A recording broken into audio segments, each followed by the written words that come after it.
The college football experience, college football playoff final four preview and picks episode. The Sports Gambling Podcast Network is brought to you by Underdog Fantasy. Yes, Underdog is hooking up new customers. Play just $5. Get $75 in bonus funds when you sign up with our promo code. That is TCESGPN. So do that and let it ride. This is Randy Cross. You're listening to SGPN. Let it ride.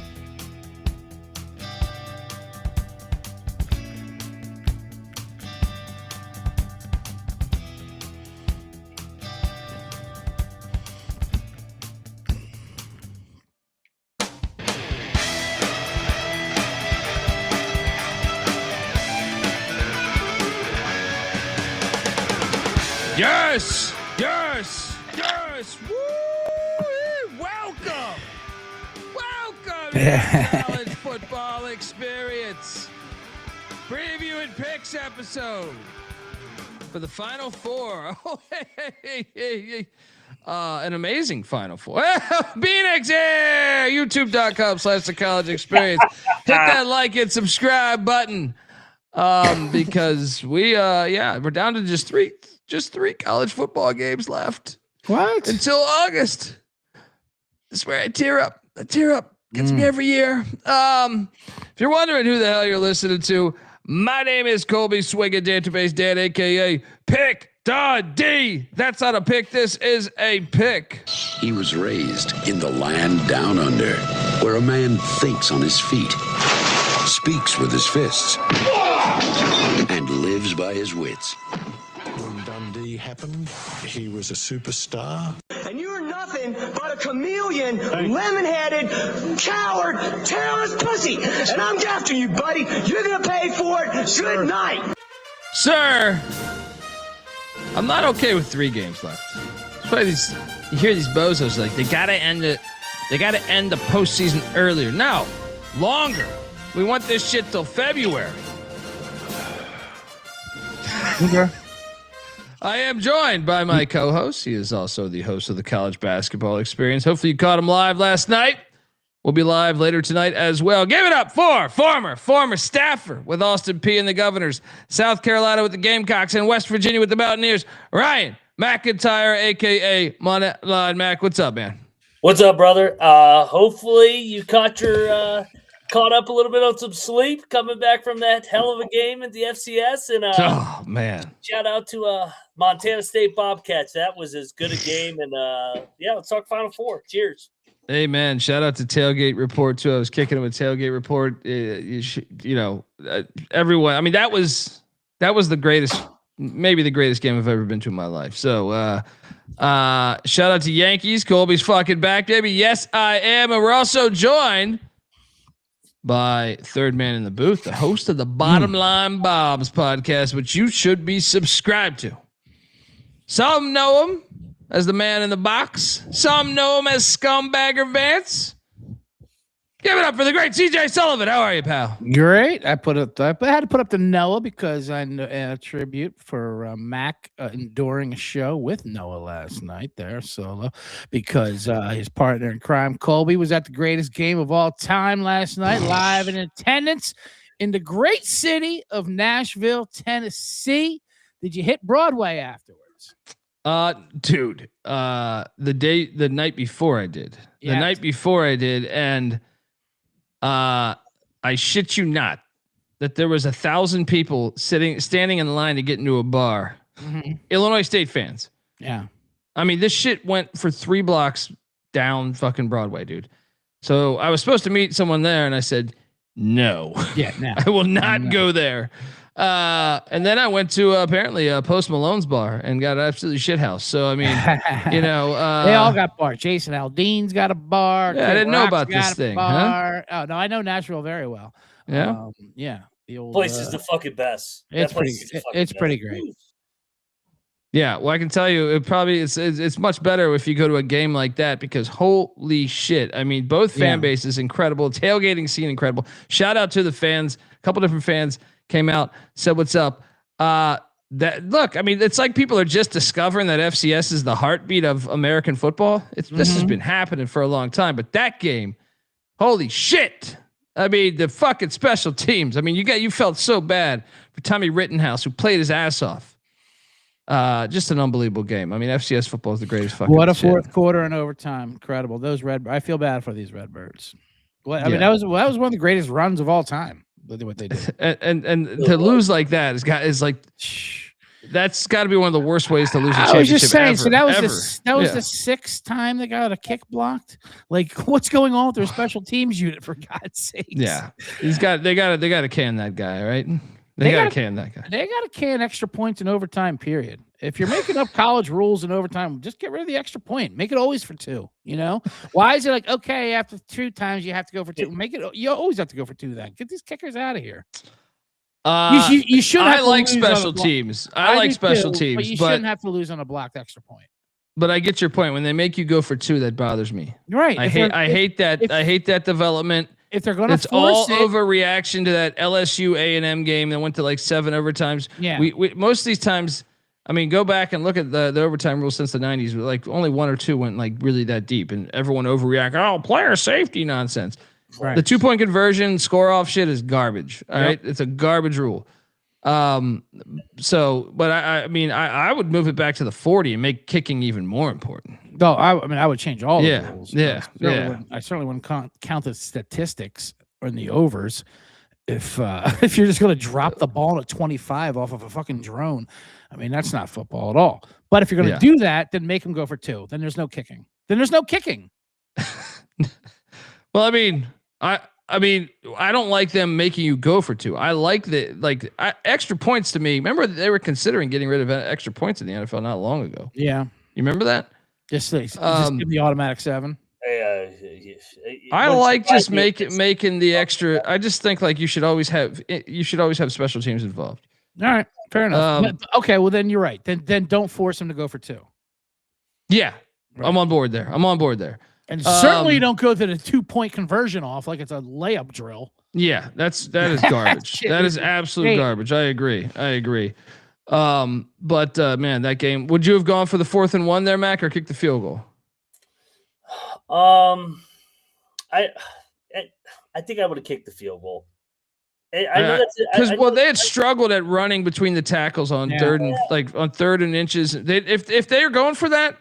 I look, and I never agree with not running on but that was they were not having success running up the middle on short yardage. So you'd have to do one of these gimmick little jet sweeps or like little quick little Chinese passes, I call them. Something pop screen, whatever the fuck. I'll say this in the moment. I said, go for it. Now, hindsight is obviously 50-50. Kicking the field goal wasn't the wrong decision, obviously. You know what I mean? It's a 39-yarder doing the game. But there was 59 seconds ago. You had all the momentum in the world. 4th and 1. And you've had 6 blocked kicks. That's a good point. You know what I mean? You've had 6 blocked kicks.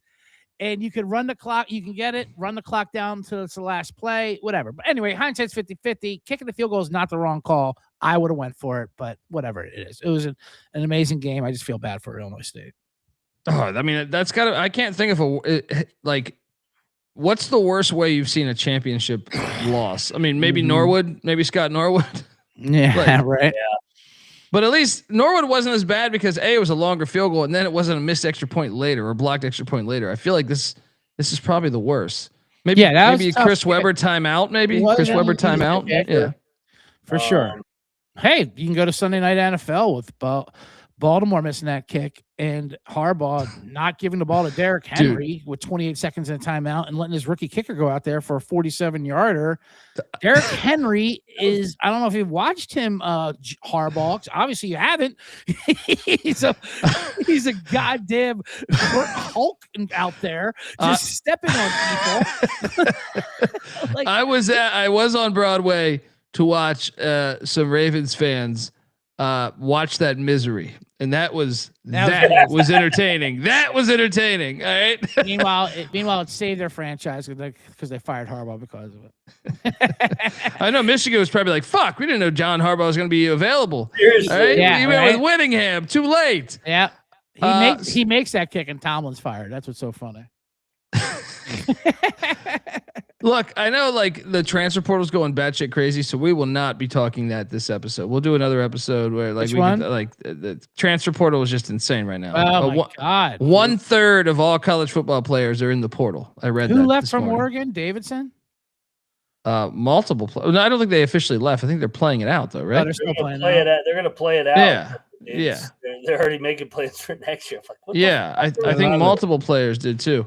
Man, you can't play. I mean, it's money. It's what it is. But like, it's just crazy. so dumb that this is the system. Like, Also, going on right now while the Final Four. I think they're gonna fix that. I think they're gonna move that to the spring. But it's amazing that many coaches. This is what the coaches voted for. Yeah, it's amazing that many coaches voted for this. But now, and now they bitch. Well, we can't change franchise, and this is what you wanted. They offered it to you. I think they're realizing because look, this hit everybody. Yeah. By the way, and credit to Ryan Day because I know he was one that was against that. He said it should be in the spring, but all those SEC coaches wanted it here. Like I mean, 90% of all of coaches wanted it there. But I know Day was Kirby Smart was adamant on like, hey, we want this in January or December. You know, the portal in January. I think they're going. I'm curious. They have that big meeting. I think next week, with all the coaches. I'm curious because think about this: Oregon's OC and DC are gone.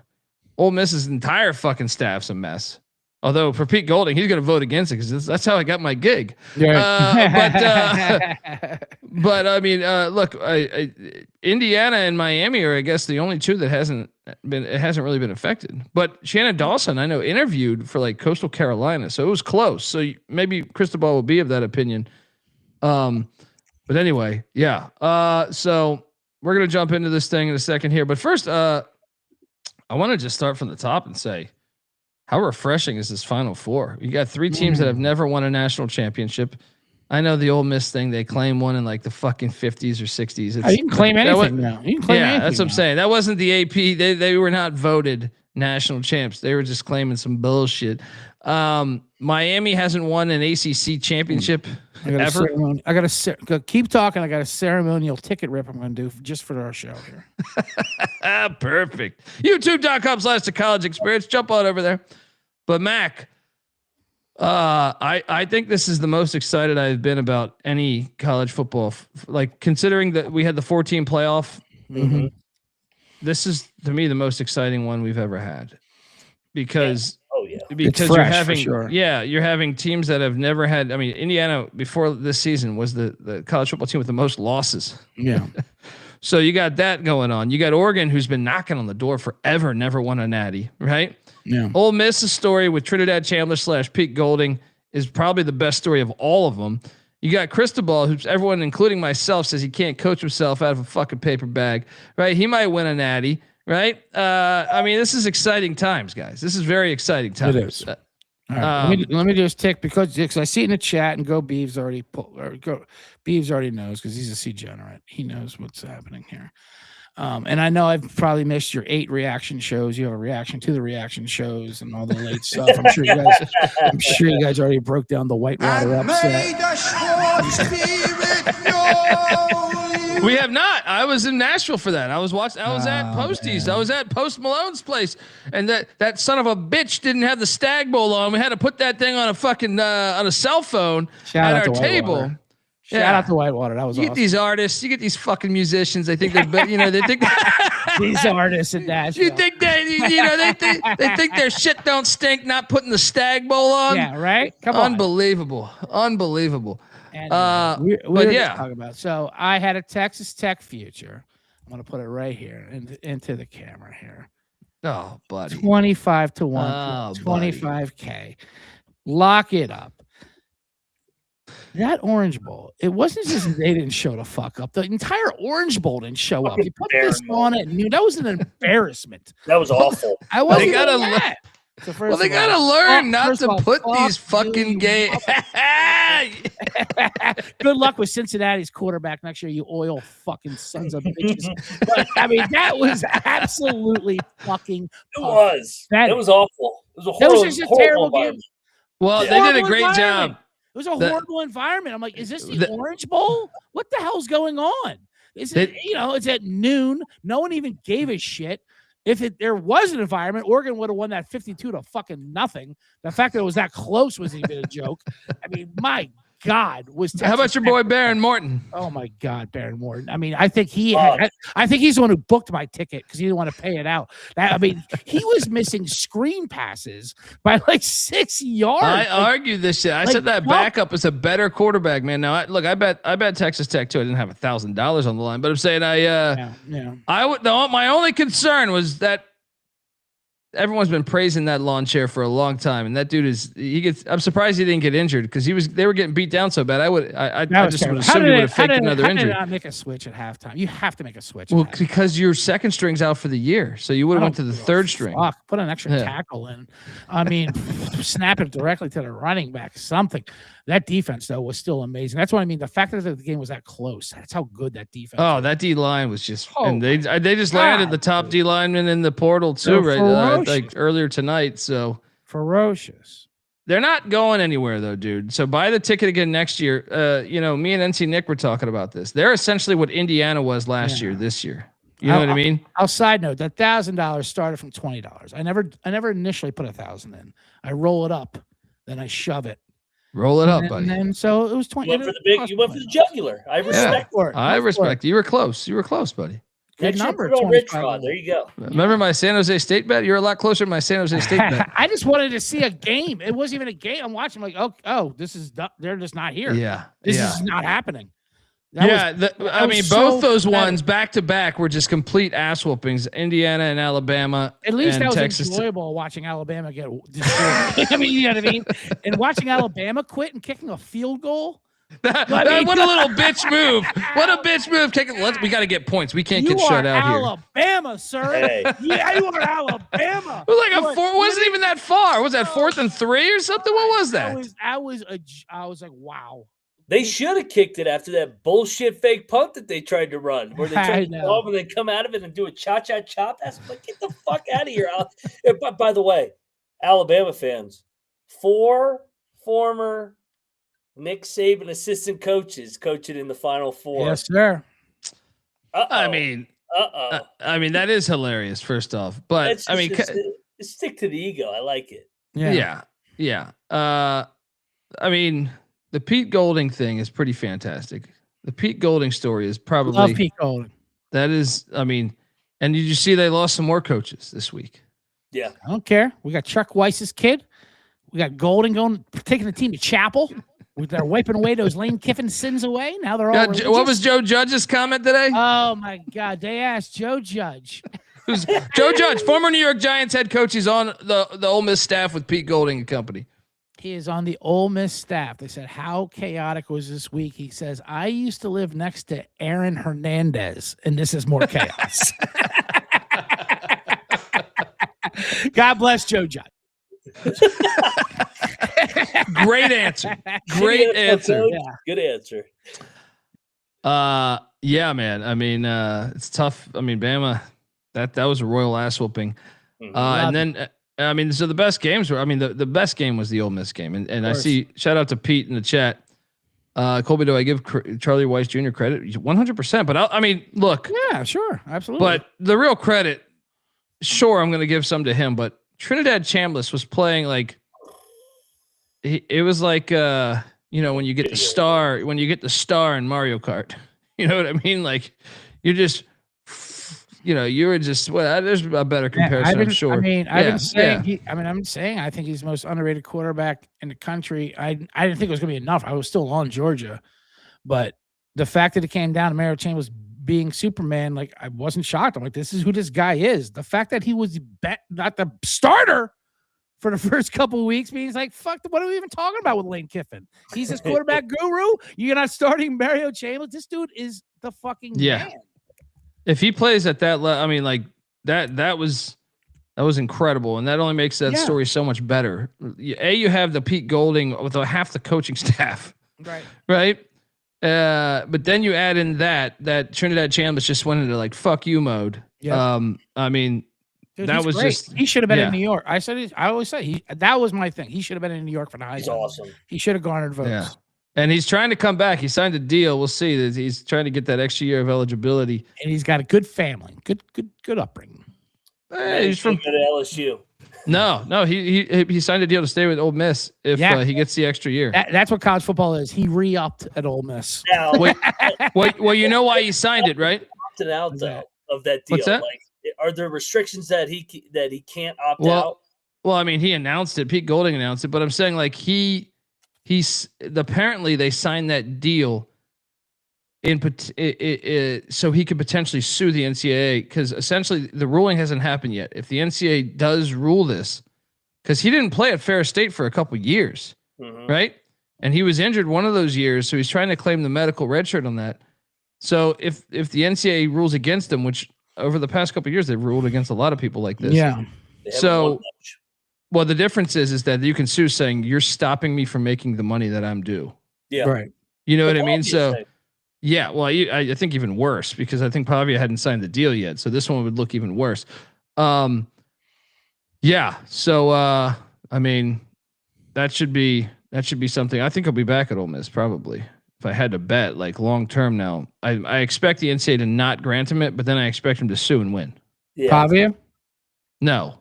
Pavia, who knows with Pavia? I mean, Chambliss. I'm talking. We're talking lawsuits. I thought you were talking Pavia. Sorry. Pavia should come back if he wants to make even more money. Well, I don't understand why. Why did he lock down saying I'm going pro? Like you would get $5 million, come back to college football. Well, he tweeted at Trump. He's like, Trump, can you give me an executive order, to give me another year of eligibility? And so on Twitter told him, listen, if Trump finds out your name, Diago, he'll give you an executive order. Diago.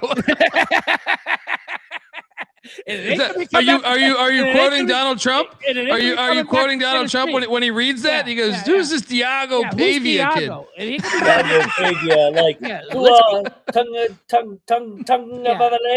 Let's get him out of Tennessee. Yeah. What the hell's he doing in Tennessee? Right? All right. Anything else you want to say? I mean, I think this is the most refreshing 4 teams. And I mean, the FCS does it all the time, but this is pretty awesome. Fantastic. These games are going to be good too, man. Yeah. Oh, hopefully. Filthy venues. Yeah, no shit. Yeah, we'll talk about that in a second. Folks, want to tell you, the college football experience is brought to you by, us. We are part of the Sports Gambling Podcast Network. Get access to all of our free picks and podcasts in one convenient place. The SGPN app. Download it for free in the App Store and Google Play Store. Just type in SGPN and remember to let it ride. We're also brought to you by the Bottom Line Bombs podcast, known to detonate at any weekly detonations, hosted by the great CJ Sullivan. What are you guys talking this week, buddy?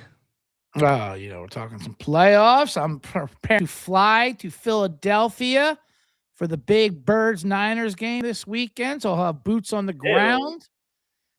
There we go. We're there to get some Purdy blood. We're gonna literally try to break Brock Purdy's life. But yeah, so I dipped into petty cash at SGPN and flew me out there for the game. So. Well, there we go, and let's not forget that friend of the program. This is Brock Purdy from Iowa State, and you're listening to SGPN. You got to bring up Iowa State to me. You mean the Penn State Cyclones? Look, okay, if we want to talk, but subscribe to the Bottom Line Bombs. Hold on, I gotta, folks. I want to tell you that because I'm ready to argue things. Listen, after the ad break, by the way, everyone subscribe to Bottom Line Bombs. I have an Iowa State health insurance ex-wife update that I want to give out.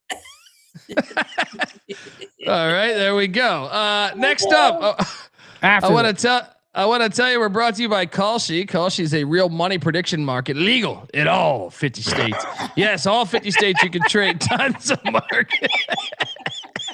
Legal for now, Kalshi. If you read the headlines, Jesus Christ. Legal in all 50 states. You can trade tons of markets in sports, including college including football. If you're going to steal the president of Venezuela, apparently. Well, Trump made money on that one. Well, I don't get the head comb, but they're counting down 765. Trump was like, Trying to get our two boys ready to carry them to golf tournament full practice, right? yes, we just partnered up with Kashi. They're They'll love this ad read. yeah, look, in all 50 states you can trade tons of markets. In sports, they got tons of stuff. College football, college hoops, NBA, NHL, all that good stuff. You can even trade props. All different types of props. Besides sports, they have tons of other markets, including politics, entertainment, hell, even the weather. New Kashi customers get $20 when they use the promo code SGPN. That's Kashi, KALSHI, promo code SGPN. We're also brought to you by Underdog Fantasy. Underdog's like, don't drag me into this. Underdog is your home for pick'em entries where you can win up to $5,000 the amount of money you enter. 5,000 times the amount of money. I can't fucking talk. Underdog's got a brand new offer for new customers. Play $5, get $75 in bonus funds when you sign up with our old promo code. Not old. I mean, it's new, but I'm saying, old, like Ole Miss. TCE SGPN. So jump over to Underdog Fantasy and do that. All right. Emotional. Oh, sorry. It's tough. Yeah, Kashi, they gave out markets on the Venezuelan president. Apparently, again, if they would invade him, and apparently there was an account set up around the Mar-a-Lago area. Maybe they wanted to get Barron on his feet, and he cleared like $500K on it the day before they took Maduro and fucking put him in a prison. And now everyone cleaned up on it because insider information got out. And now they're trying to say it wasn't an invasion. And Gambler's like, what? How's it not an invasion? What did they teleport him out of there? What are you talking about? They stole the president. Unbelievable. Lock it up. I want to jump into this but I wanted to also go to you remember when JMU and Tulane made the playoffs and everyone was bitching about these group of 5 players, or a lot of times they'll even shit on the ACC and the Big 12, right? I find it funny that all of Penn State's team is Iowa State right now, right? Absolutely. That was my update. So the insurance ran out, so I had to make nice. So I gave the ex-wife a Christmas stocking stuffer, if you will, of a future bet on Iowa State to win the championship. Now it was basketball, 10-1, whatever. Whatever, 100 to 1,000. She opens it up. She goes, "That's all you win is 1,000. It's a terrible bet. We just lost our coach." It's like, listen, it's basketball. I would never waste that shit on football. even Rocco left. I'm not that dumb. But here, just take it. Yeah, this is Otzelberger in your stacking. Lipsy, Momchilovich. Well, this is what I mean is but both can't be right. This is why I get pissed off at the narrative that they drive home about, hey, the ACC and Big 12 are dog shit. These group of 5 programs are dog shit. Well, how can that be if they're rating all these players? I was looking at JMU already, right? Mm-hmm. JMU has already had guys transferred, like a few to UCLA. Their starting running back went to Oklahoma State. Their starting quarterback went to UCF. The starting corner went to Colorado. The starting tight end went to Florida. It just doesn't fit their narrative, because why else would this be happening? Why are these teams getting rated left and right if those conferences are so bad? If these teams are so bad, then why the fuck is that happening? It's just more proof that these fucking bozos are just pushing down these corporate fucking narratives. Mm-hmm. Corporate fucking narratives. Anyway, we'll talk about that more on the portal episode, because I'm going to be specific. No, but you're right. I mean, it's so much different with the portal, and even if you look at the Final Four, like these D lines, like the talent used to be on Alabama and Georgia, but they're spread out they go everywhere now. You look at it right now. I mean, what? So it's 11. Was it 88 players starting lineups? So, with the Final Four, Ole Miss starts 8 group of 5 players. Oregon starts 7 group of 5 players. Miami starts 9 group of 5 players. Indiana, I think, is even more than that. I think Indiana is like 11. They can't push both narratives. You can't tell me that the Group of 5 doesn't deserve a seat at the table when you're rating all their players and they're playing. Oregon starts 3 Group of 5 offensive linemen. So it's like, what are we talking about here? What are we talking about here? We'll go deeper. And James portal. Madison, by the way, put up a lot more yards and points on Oregon than Texas Tech did. Anyway, that's what I'm saying. Or Alabama's 3 points with that that Cockanimi field goal, right? They would have got shut out too. Great field goal, you bitches of Bama. We'll address that more on our portal episode that we'll do some point this week. But let's just jump into it, fellas, because we got Thursday night, the Fiesta Bowl. These Miami Hurricanes in Glen. This is another thing that's hilarious. They put Miami, Ole Miss in Arizona, and Oregon, Indiana in Atlanta. It's so easy to flip that. Flip it. Like you have the time. Flip it. They're so dumb. They're so dumb. They're so dumb. Like, it's just the dumbest fucking morons. Well, they're just playing on campus. Campus. I mean, Miami's going to play a home game if they win this, by the way. It's almost honorable how well college football fucks it up in every single way, every time, no matter what it is, what the system is. And I know you like the layoff more. No other sport has a team lay off for 5 weeks after the regular season's over. I don't like the layoff. I think they should go right into the playoffs. It just needs to be a large playoff. It goes from that. It went from the seeding. It goes from this and to even the locations. They can't get anything right. Nothing. Well, they might get right by accident when if Miami wins this, they'll be hosting a home game at their home stadium. Oh, perfect. Which, by the way, LSU's won 2 natties playing at home, by the way, pretty much in New Orleans. It's true. So, nothing like favoring those teams, right? You bastards. But, so Miami's laying 3.5 shop around, over under at 52.5. In this game, the first thing that stands out to me is I think the over is going to be a decent play here. I just think Ole Miss's defense gives up some yardage, so like Miami should have success. And then I'm like, Miami's defense is good, but I also think Trinidad Chambliss, if you look at what Miami lost to SMU with Jennings, who's mobile. Yeah. But they run that Rhett Lashley, offense, and then they have they lost to Jeff Brom and Louisville. Now Miller Moss is not athletic by any means, but to me they're both similar offenses to what Ole Miss does, right?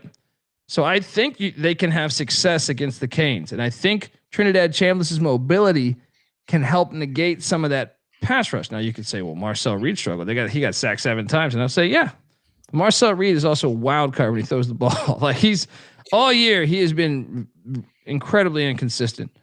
Whereas Chambliss, I actually think I have better faith in Chambliss to know what he's doing with the ball. He's only thrown like 3 interceptions all year. So I'm going to take the points here. I'm going to take the points here in Glendale at that filthy. This should be at Sun Devil Stadium. These fucking losers played at this bullshit. Yeah, no, I think you got especially if you can get that 3.5 that's out there, try to get that because I see this being like a field goal game. But yeah, look, Ole Miss is playing with a special message. They're a team of destiny, and one of the best angles for me here is one of the reasons why I like Miami last week is they had 2 weeks to prep. I don't like Cristobal in short rest. So give me Pete Golding, although I don't really have a lot of data to say he's good on short rest. But give me Ole Miss. I think they're playing for something here. So let's go. Bet Detective, what are you doing here? Great game. I am taking the 3.5, and I don't even think you have to shop around because I don't think this line's coming down. I think people like Miami. And Miami, I mean, they are steamrolling. I get it. And their defense is ferocious. That D-line is great, but couldn't it also be that they played a questionable Ohio State offense and questionable Texas A&M offense? They played a very questionable Ohio State offense and an even more questionable, unprepared A&M offense, I'd say.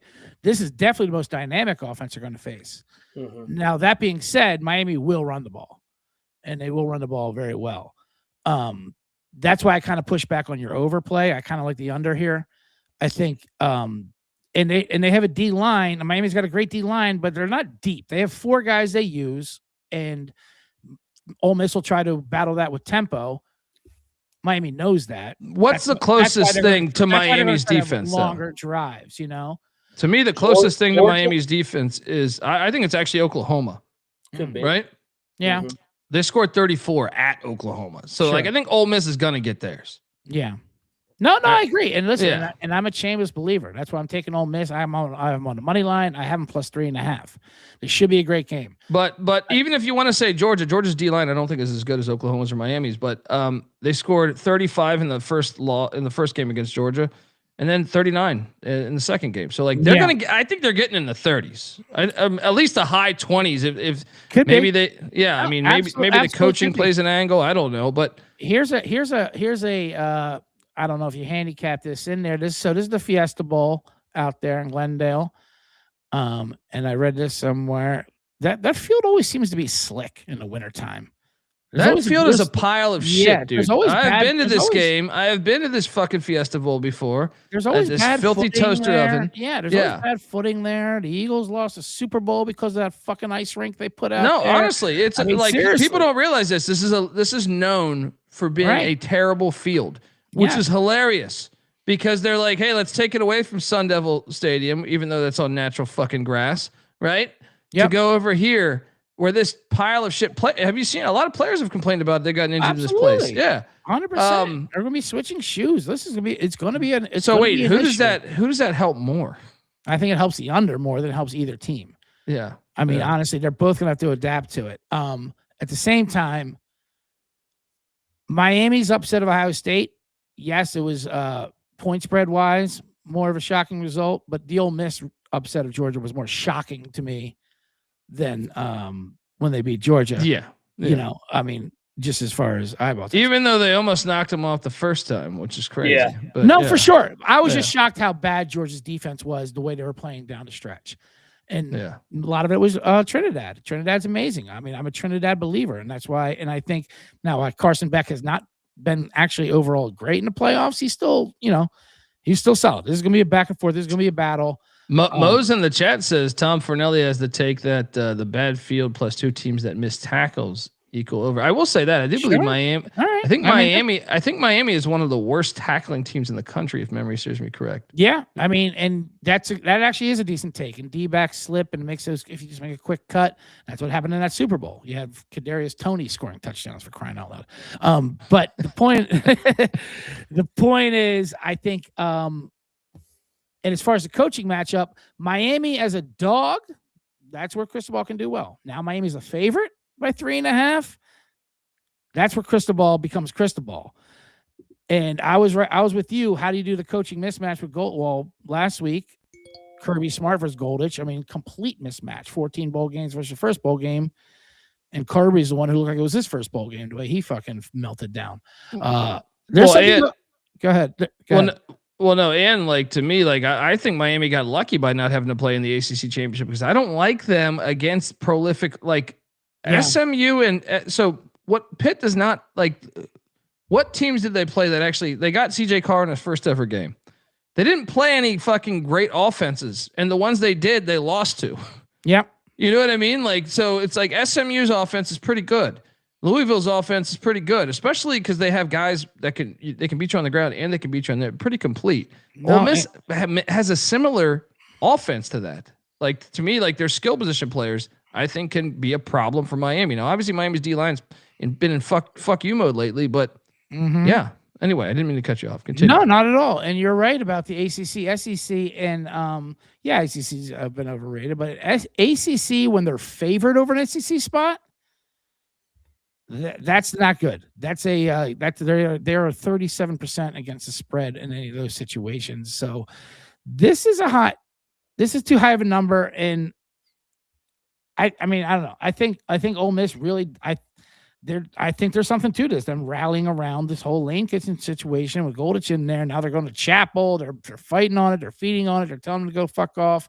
Now Miami does have the 1 extra day rest, which is something, and Ole Miss still does have a skeleton coaching crew, but But Ole Miss seems to be like playing with house money. It's like they know Yes.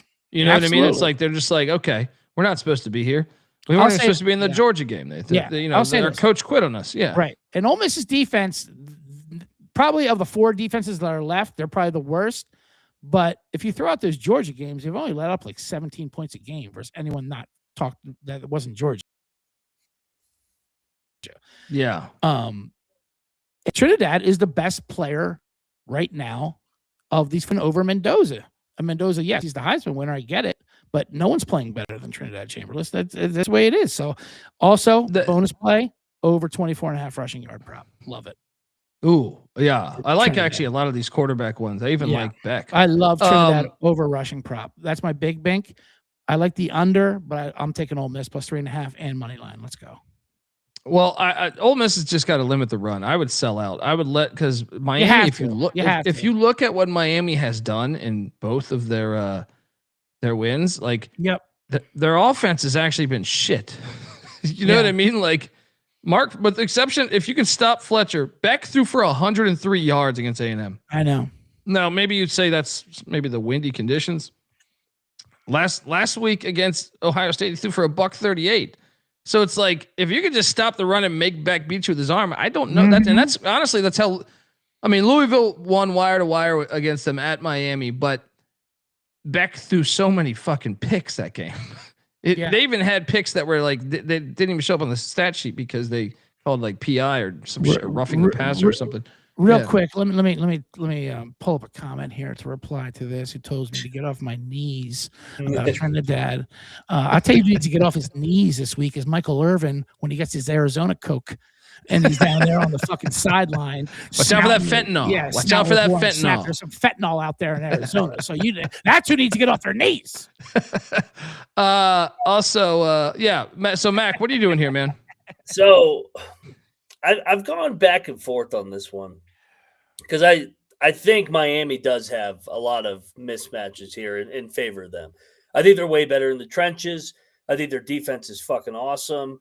I mean, that's why we took them against Ohio State. Yeah. They should win. But Ohio State's offense was ass against Indiana, too. I mean, here's and I'm getting to my point. They should win. Like, Miami is, in my opinion, the better roster. They have it's laid out for them perfectly, right on a tee. Well, they have their staff. Yes, they got their staff. All they got to do is win one game. They're going to play a national championship back at the Orange Bowl for the Natty for the first time in 25 years. Mm-hmm. I think Miami comes out and hits Ole Miss in the mouth a little bit. I think it kind of plays out like the Notre Dame game, the Ohio State game. But Notre Dame and Ohio State got back into those games, and that was Carr's first game. And to your point, Julian saying, there's something about this Trinidad Chambliss dude, best player on the field, fearless. Won a natty last year. Yes, I think this plays out like the Georgia game. I think Me too. I think Miami is going to dominate the first half, and we're going to be like, shit, Miami kicked their ass. Why are they only up a possession right now? And I think Ole Miss is just going to keep chipping away. And then Cristobal is going to get tight in the fourth quarter. He's going to play super conservative. Ole Miss comes back, wins it at the end. I'll take Ole Miss in the points. Oh, triple lock. Hotty toddy. Let's go. Hotty toddy. Hotty toddy to the natty. Triple lock on Ole Miss. Let's go.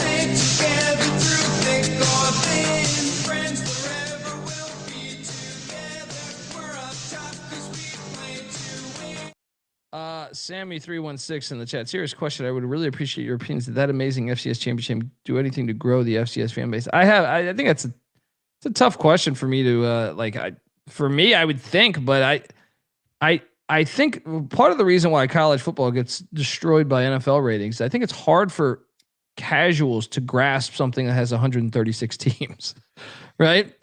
Same can be said for FCS. But I'll say this: the way, because ESPN controls college football, they have a monopoly on his bowl season, for crying out loud, and they run college football like it's the NFL. They put the TMZ games out there. And as Mac pointed out, if they would just promote these games more, put more of these damn games on there, that would grow the FCS. Not just that game, but the entire playoffs, and put them in prime spots.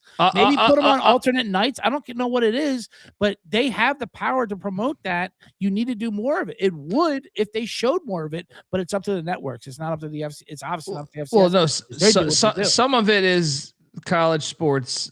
Like I will say you're 100% right with the networks, but I also believe the administrators are dinosaurs. It's like they continuously like think like, okay, all of college football has been changing. Like you have some programs that are just learning about the transfer portal. So like my point is like a lot of these schools can play their games whenever the fuck they want, and then TV might follow, right? Yeah. But they say, well, Saturdays are ticket sales. And it's like ticket sales. If you were to take a chance and do a Friday night game, if you're fucking Cal Poly or if you're wherever, I think then you would have more chances to get eyeballs on your product. So I think it's a little bit of both. Like, yes, the TV networks should try to force them, but also I think the administration and stuff should say, hey, we should try to do this as a Friday night game. Because don't give me this. I mean, even in the FCS ranks, they all opted into the rev share. You know, majority of these schools were opted into the rev share. So clearly it's not truly always about the education. Right. So, and when you're talking about the networks like this, they have such little vision. It's the opposite of the Mike Tomlin quote. Their rear view mirror is much larger than their windshield. They only know what they know. You know what I mean? And that's what they're like, oh, this is what they want. Well, no, this is what you gave them. You know, you're saying they want to see LSU at 5-6, whatever, because it's a brand name, instead of showing a product that people can get behind and rally behind in one of the, exciting college football. We had Dan Hawkins on this show. And Dan Hawkins said like he and Dirk Cutter and the Boise AD at the time, I forget who, in the mid 90s. But they basically had this game plan of like, we want to hit up ESPN aggressively, saying they had just jumped up to the FBS and they said, you know what? We want to schedule all of our games Wednesdays, Thursdays, Fridays. Yeah. Right. And they hounded ESPN. They said like they would Dan Hawkins said he would write emails to ESPN saying, hey, we have a game you should market. Right. So that should happen. That should happen. Man, Friday night, Thursday night, get creative, get in those standalone windows, get your fucking product on national TV. You saw the reaction last night from every national TV member. Like, all you got to do is put it in front of them. I'll say this though, Sammy, by them moving it, this is year 2 on Monday night. They used to do it on Sunday, right up against the NFL. Very dumb. So I do think naturally by doing it Monday night and having an awesome game, once people are finding out about the product, it is working in that regard. Like that's bound to get some more people. They did the same thing with the Brawl the Wild rematch too. Even the Brawl the Wild, they still put it up against other games that are going to get eyeballs. Like, you have windows. There's so many windows to put it isolated. Do it, and then especially because that game's that's how you build the momentum, right? In Mountain/Pacific time zone, so they could have put that much later. They could have put that anywhere. Yeah. You put fucking football in front of American men. Red-blooded. Go ahead. They're going to watch the fucking games. They're going to fucking bet on the games. Dude, what the fuck do you think they're going to do? Fucking hang out with their wife and watch The Bachelorette or whatever the fuck? Every red-blooded American just signed up to Alabama after seeing his goddamn whore of a fiance. Nobody wants to hang out with their wife. Fucking put the football game on. No, it's true, though. It really is. Well, ESPN are basically the mob. I mean, they really are. If they don't have a contract with you, they will try to squash you. And even if they have a contract they don't like when they had hockey, they put that down in the fucking basement with Barry Melrose. You're right, though. The minute they lost the Big Ten, and that's when you started to see like Herb Street and all their talking suits just completely like. Remember Joey Galloway say Arizona State, Kansas State? Why are we talking about this? Yeah, it's like, dude, your job is to be an analyst on fucking college football. Kansas State had won the Big 12 the year before. Arizona State ended up winning the Big 12 that year. Yeah. And it's a problem because they control the narrative because they are the fucking monopoly. Yeah, Yeah, Joe Gannon's like number one coach on the carousel. Except for us, we're the only three ones fighting a good fight here. Mo, that's never going to happen. Look, I wish it would, but FCS is not going to do that ever, just because it goes off. Yeah. Well, you can't interfere with UFL. No, but that just won't happen because look, everything is set up around football being in the fall to the winter. Everything, and like even your other sports you'd be competing against. So I don't think that could ever realistically happen. Besides, unless another Wuhan virus hits the streets. Obviously a rematch, but before I get to that, I want to let the good folks know the college football experience is brought to you by Novig. Novig is America's #1 sports prediction market. With Novig, you know you're getting the Novig $50 when you spend $5. So get in on the action with Novig. Promo code SGPN. And we're also brought to you by Rhythm. Rhythm has been crushing it in college football this season, especially on the props. Been really good at identifying when to fade players and take those unders. College basketball is up and running, obviously, over 300 schools. Rhythm's got predictions for every game, every night. It pairs perfectly with the College Basketball Experience podcast, which myself and Mac host. So jump over there. Super easy to sign up, run predictions off those off the house model, or you can make your own sliders. So jump over there. Use the promo code SGPN25 when you download the Rhythm app for 25% off your first month. That's Rhythm, RITHMM. Promo code SGPN25. All right. Yeah. I mean, that's what I'm saying. That's what I'm saying, man. We're back. So we get the rematch, guys, and look, we had a rematch. We had a rematch last week, and it delivered. Ole Miss Georgia was probably the best game, I think. I mean, Miami Ohio State was fun, but yeah, I think Ole Miss Georgia was the best game. So we get a rematch. Oregon in filthy Mercedes-Benz Stadium taking on the Indiana Hoosiers. They played earlier this year at Autzen Stadium, and the Hoosiers they actually dominated the game. If it wasn't for a pick six by Mendoza that he threw, the final score would have been 30-13. But Oregon got 20 on that pick six, or got a touchdown on that pick six, so it was 30-20 the final. But man, if you look into that box score, it is not pretty. Oregon was 3 of 14 on third down. They only ran for 81 yards, only had 267 yards total. They were sacked 6 times. I'm sorry, 6 times. Dante Moore was sacked. He threw 2 picks. So now we get this game, and this is the tricky part. You saw obviously Ole Miss beat Georgia, so they went 1-1. A lot of times when you get that rematch, Georgia, Alabama. The only one that's swept the board is Georgia Southern against App State in the Deeper Than Hate bowl game there. Yeah, but look. Oregon's offense was trash last week. Now I know Texas Tech's D-line is maybe the best in all of college football. But I just think you look at look at all of Oregon's offensive outputs. Right? I'm talking in the good opponents they played. So they scored 13 on offense against Indiana. Mm-hmm. They scored 18 on, actually, I don't even think it was 18 because didn't they get a safety? They got a safety. They scored 16 on offense, all on field goals. That's a good point. You take away those defensive touchdowns. Yeah, against Iowa. And then against Texas Tech, what did that all? I mean, I know they got the late score with like 16 seconds left. What a dick, by the way. Put up Ty Ducks fans $5. No, that's $5 I can shove up your fucking ass. Shout out Ty Duck fan giving us $5. I just ripped up $1,000 Texas Tech ticket. He goes, "How did that bet go? How did our Oregon -7 against Indiana go the first time? Remember? That was a triple lock on Oregon. Yeah, I'm sorry. True. We did triple lock Oregon. Was it $1,000 loss? I mean, now it's a $998.50 loss as we chop that $5 3 ways.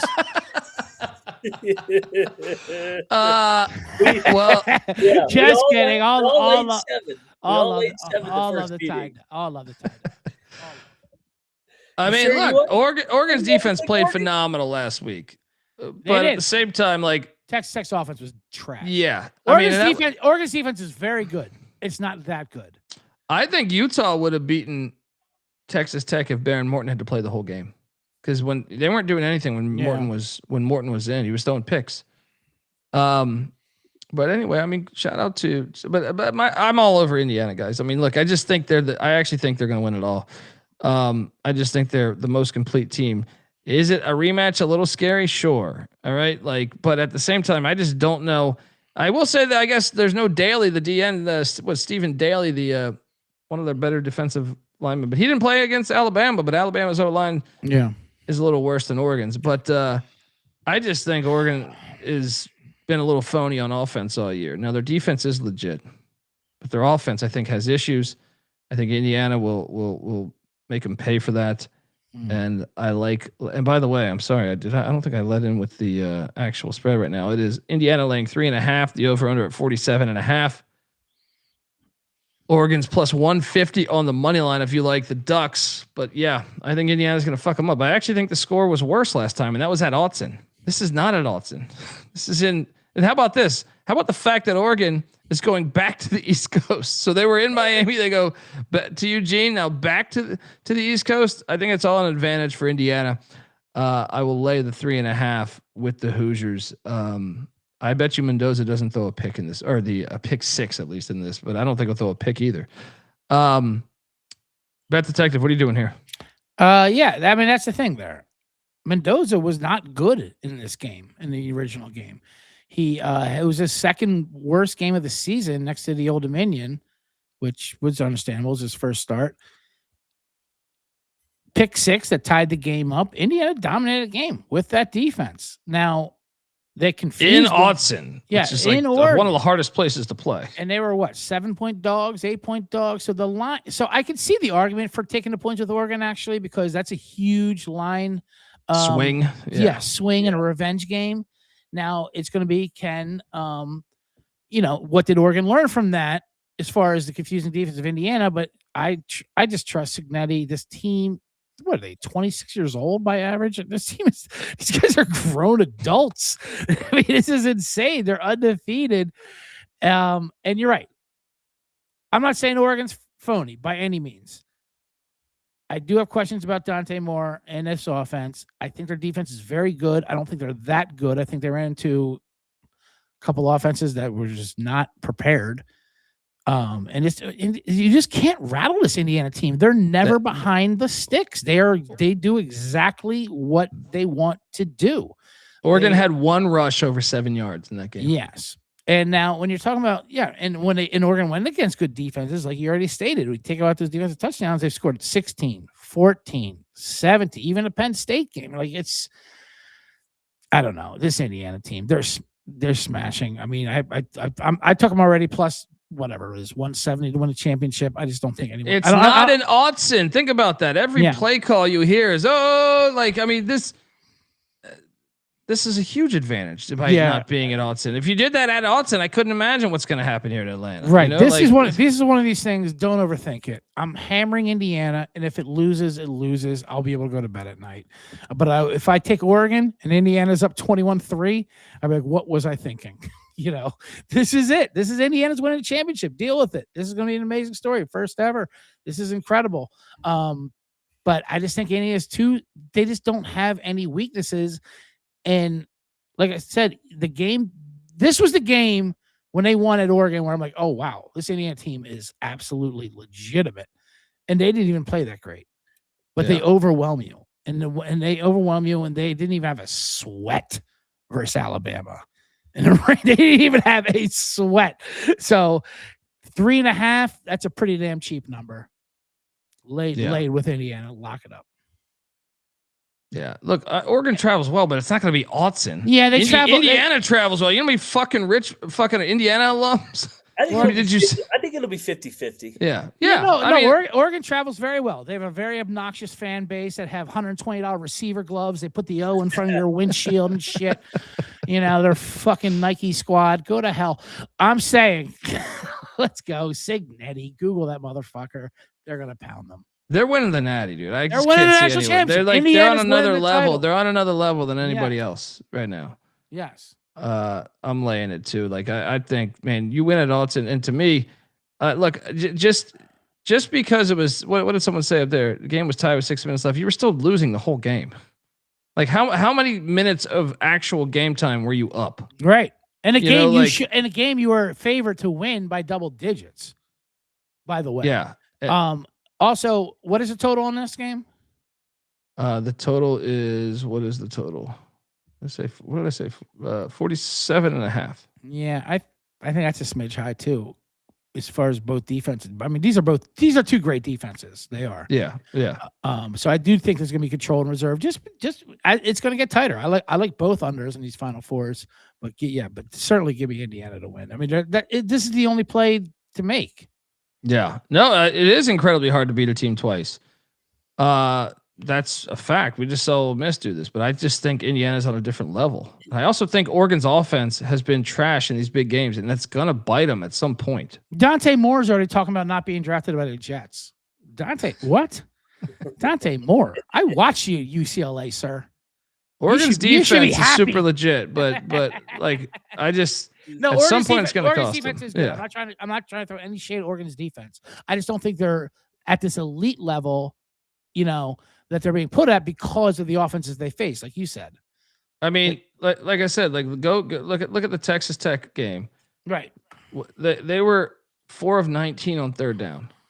You can't consistently win games doing that. They pull up the first matchup against Indiana, right? They did the same shit. Pull up the Iowa game, 3 and 10 on third down. Right. Like, and that's just one metric. We can dive into a bunch of other shit too, but I just feel like that offense is going to cost him at some point. And Dante Moore threw 2 picks in the first game. So if you think Lanning has Mendoza's number because of a pick 6, well, watch out for that side of things too, because before he had the home crowd behind him where, so now you're going to have some actual noise with Indiana there. I know Daly's out, but I still think they'll get after it. What were you going to say, CJ? I was just saying, as far as the under goes, teams coming off a win over a ranked team and playing another ranked team, listen to this, are 88 and 38 to the under. That's almost 69%. That goes back to September 2021. Yeah. That's impressive. That's pretty crazy stat. Yeah. No, that really is. McIntyre, what are you doing here? So I went back and watched that game, and you guys are right. I mean, Indiana kicked their ass, and at the time, I think all three of us were stunned. We triple wide. I was on Oregon. Yeah, I was definitely on Oregon that week, and that's what I was like. I was blown away. I was like, wow, Indiana is, because they won that, and to me, throwing a pick 6 to tie it up. Like that's how good Indiana was, and they still won that game, and they looked dominant. And a lot of times, by the way, the second matchup is not. It's rare where you see the team getting the second matchup that lost or that won at.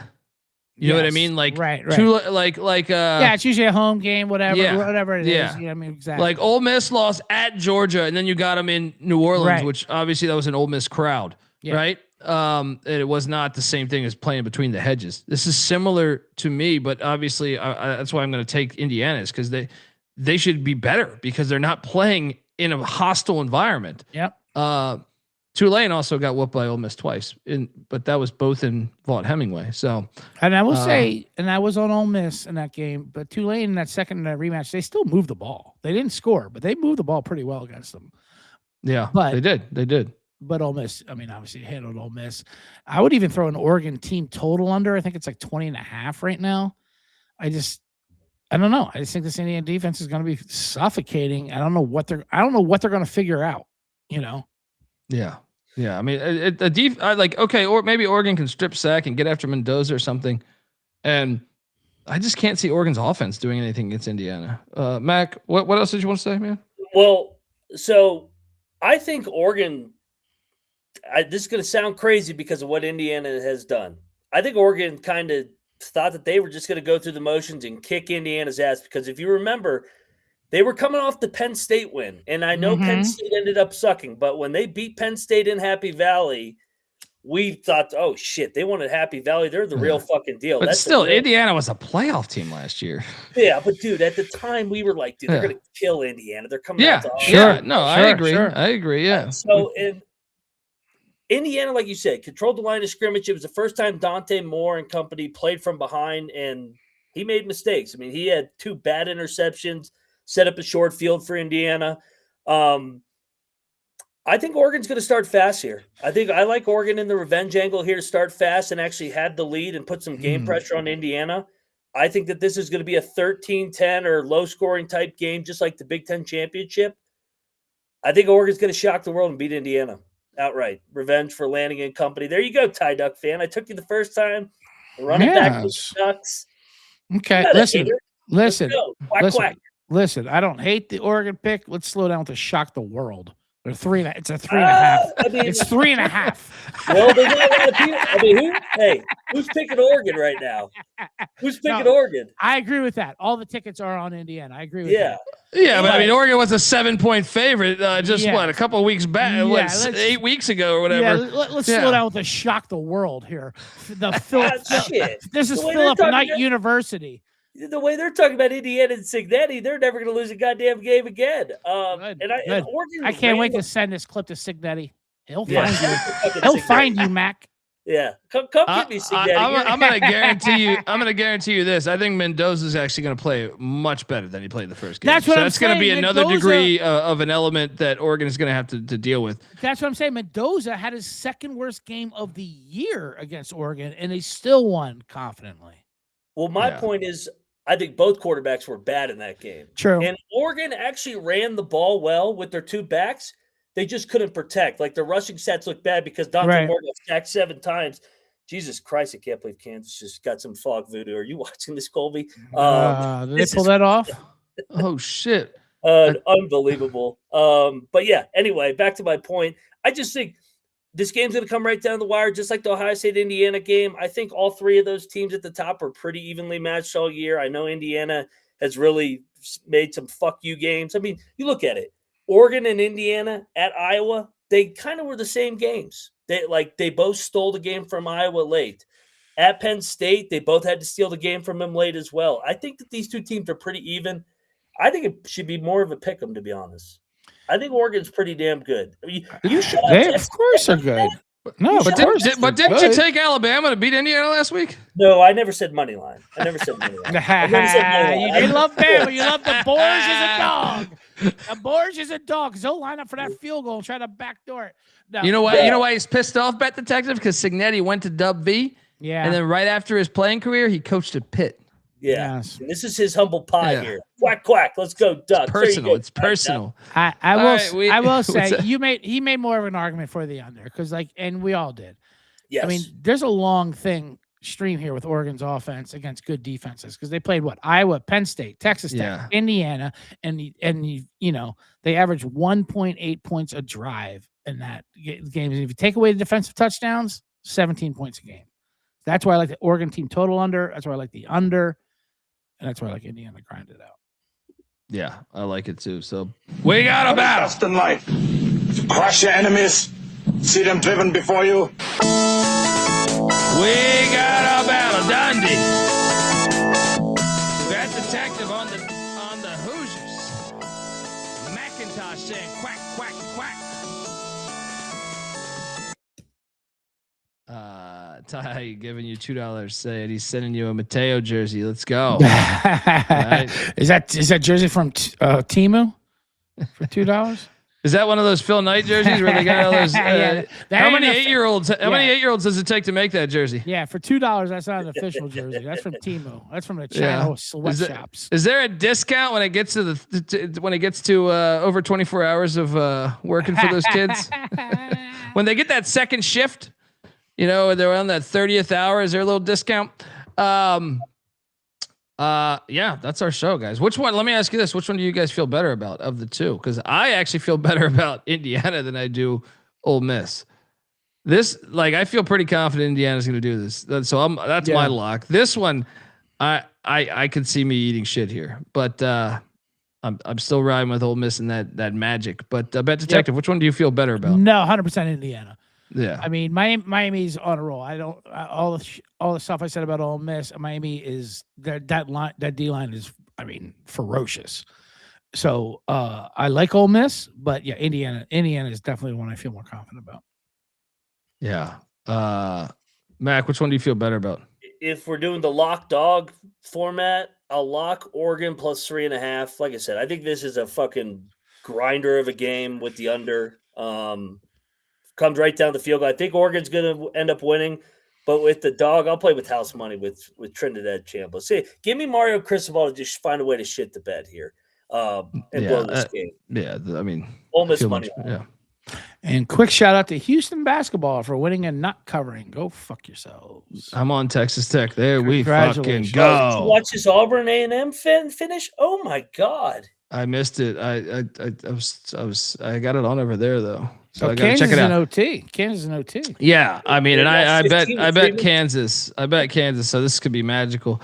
Folks, Moneyline McIntosh is on Twitter at Moneyline_Mac. I'm on Twitter at TheColbyD. CJ Sullivan is on Twitter at CJ Sullivan _. Make sure you check out the Bottom Line Bombs podcast and make sure you check out the college basketball experience. Will be going live in probably like an hour, 30 minutes, something like that. So yeah, buckle up. All right. Looking forward to, we're going to do a transfer portal episode at some point, but enjoy these games. We'll hit you with a reaction show as well. So yeah, till next time, folks, this is the college football experience. You better start thinking about yours. And we out of here. Run and shoot.